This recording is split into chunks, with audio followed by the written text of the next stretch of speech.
Vad är gott för det? Jätte. Vad åt du för något? En oliv.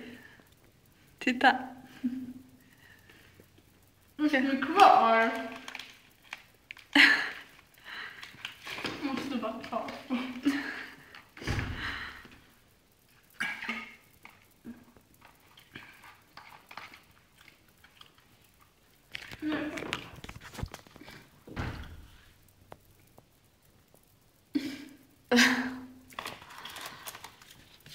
Här sitter du med din sallad.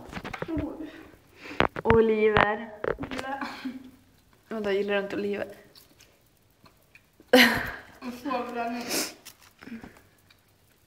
Är det kul att städa? Nej, det kan inte mena allvar. Mm. Det är duktig hon är. Hon käkar sallad och sen direkt efter så tar hon en godisbit. Hon blåser absolut inte på mig och nu skäms hon. Säg hej då.